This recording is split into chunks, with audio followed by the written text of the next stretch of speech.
konflik yang membara di Timur Tengah kini kembali memasuki babak baru. Di balik layar, manuver politik, operasi militer, dan perang informasi saling tumpang tindih membentuk gambaran yang kompleks tentang perebutan kekuasaan di wilayah ini.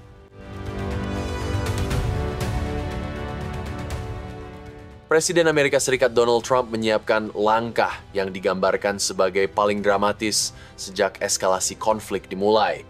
Ia menawarkan rencana rekonstruksi penuh jalur Gaza, yaitu pendanaan, pembangunan infrastruktur, hingga bantuan kemanusiaan dengan syarat Hamas melepaskan kekuasaan dan melucuti persenjataannya. Trump menegaskan, jika Hamas menolak, Washington akan memberikan lampu hijau kepada Israel untuk melaksanakan operasi penaklukan penuh terhadap wilayah tersebut. Rencana ini mendapat penolakan keras dari Qatar, salah satu pendukung utama Hamas. Sumber Gedung Putih menyebutkan bahwa Trump dan utusan khususnya Steve Witkoff telah menggelar pertemuan pada Senin malam. Diskusi berfokus pada kemungkinan Amerika Serikat mengambil kendali penuh atas distribusi bantuan kemanusiaan di Gaza. Langkah ini dipicu oleh kekecewaan Washington terhadap organisasi bantuan internasional yang dianggap gagal, bahkan secara diam-diam menghambat penyaluran bantuan bagi warga sipil Gaza. Trump memandang bahwa kendali langsung oleh Amerika Serikat akan memotong jalur hambatan logistik, mempercepat masuknya makanan, obat-obatan, dan bantuan darurat lainnya ke wilayah tersebut. Di Tel Aviv, Kabinet Keamanan Israel membahas rencana yang telah disiapkan oleh IDF, pasukan pertahanan Israel. Rencana tersebut mencakup pengepungan kota Gaza dan kamp-kamp pengungsi utama.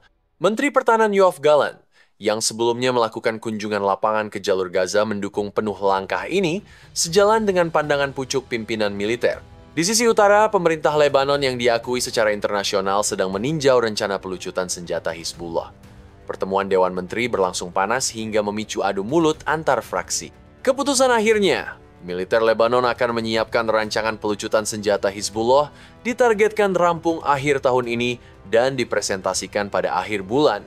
Namun, keputusan ini langsung memicu aksi intimidasi. Puluhan pengendara motor mengibarkan bendera Iran di kawasan Dahia, Beirut, sembari mengeluarkan ancaman kekerasan. Wakil Sekretaris Jenderal Hizbullah, Naim Qassem, menanggapi dengan pidato berapi-api, menolak keras pelucutan senjata, dan mengancam akan membalas Israel jika terjadi agresi besar. Di tengah ketegangan itu, Hamas menghadapi krisis citra. Upaya mereka membangun narasi kelaparan di Gaza mulai tergerus. Video yang mereka sebarkan memperlihatkan para sandera dalam kondisi kelaparan justru memicu simpati global terhadap korban, bukan terhadap Hamas. Sebuah investigasi media Jerman mengungkap bahwa fotografer Gaza, Anas Fatah, memanipulasi dan merekayasa adegan penderitaan untuk propaganda pro-Hamas, bekerja sama dengan agen Turki yang berafiliasi dengan Presiden Recep Tayyip Erdogan. Fakta ini memukul mundur kampanye opini yang semula dianggap Hamas sedang menangkan. Sumber keamanan Mesir menambahkan bahwa strategi Hamas kini berada dalam posisi defensif, menghadapi tekanan simultan dari medan tempur, diplomasi internasional, dan opini publik. Sementara itu di tepi barat, IDF melanjutkan operasi penyisiran berskala besar. Pasukan terjun payung, unit pengintai, dan polisi perbatasan melakukan penggerebekan di komunitas Barata, utara Yerusalem. Hasilnya, ratusan ribu dana teror disita bersama persenjataan dan amunisi yang diyakini akan digunakan untuk serangan terhadap warga Israel. Beberapa tersangka ditangkap, melanjutkan keberhasilan operasi sebelumnya yang mencegah serangan dalam waktu dekat. Wilayah sekitar Yerusalem relatif aman dalam 22 bulan terakhir, sebuah kondisi yang dinilai hasil kerja non-stop Dinas Keamanan Israel dalam memburu sel-sel teror sebelum sempat beraksi. Meski perang terbuka dengan Iran sementara mereda, ancaman dari jaringan proksi Teheran terus bergeser. Organisasi medis darurat Israel, Magen David Adom, meningkatkan kesiapsiagaan, mengisi ulang ambulans, memeriksa peralatan, melatih personel baru, dan menggelar simulasi evakuasi massal. Mereka bersiap menghadapi situasi darurat berikutnya, yang bisa datang dengan sedikit peringatan.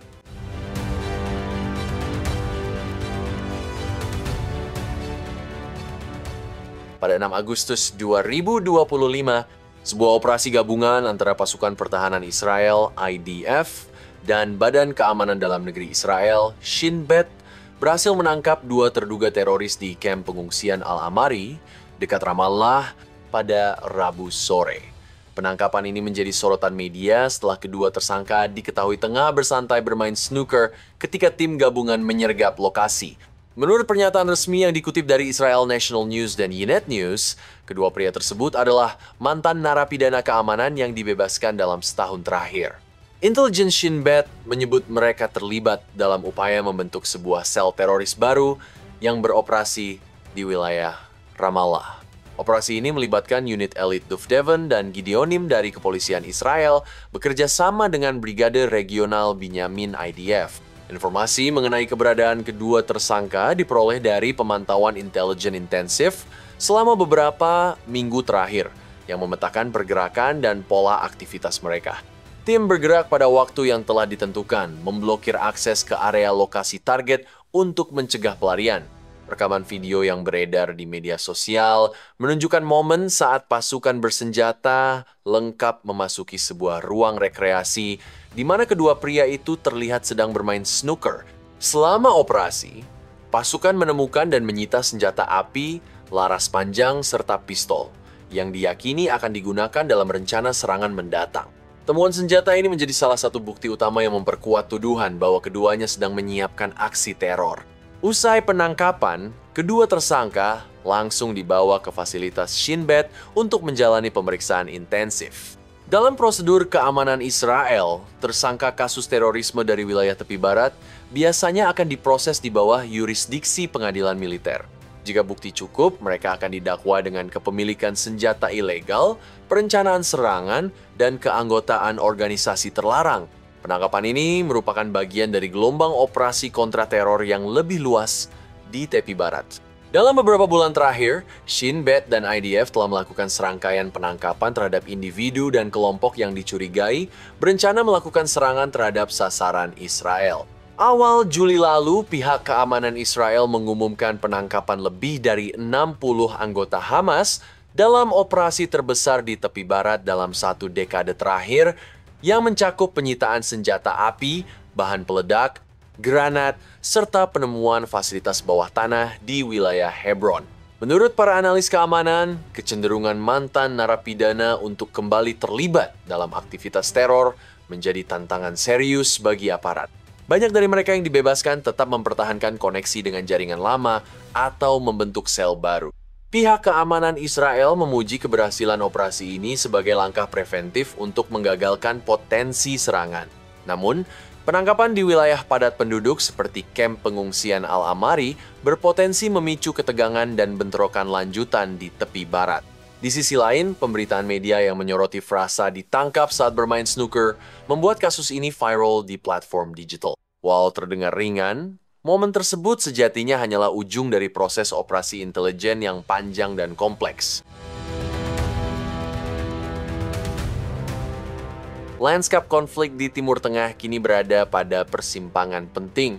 Di satu sisi, Washington mencoba mengubah pendekatan terhadap Gaza dengan strategi langsung yang bisa mengguncang status quo. Di sisi lain, Israel memperluas operasi militer dan menutup ruang gerak musuh di berbagai front.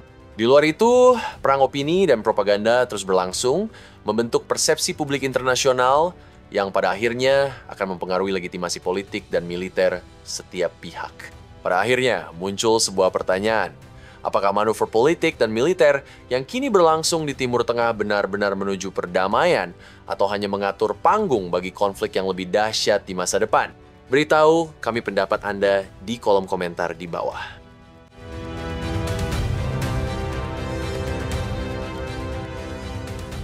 Jangan lupa untuk like, subscribe, dan aktifkan notifikasi pada video ini agar tetap mendapatkan informasi tentang perkembangan terbaru dalam geopolitik dan perubahan tatanan dunia yang sedang berlangsung.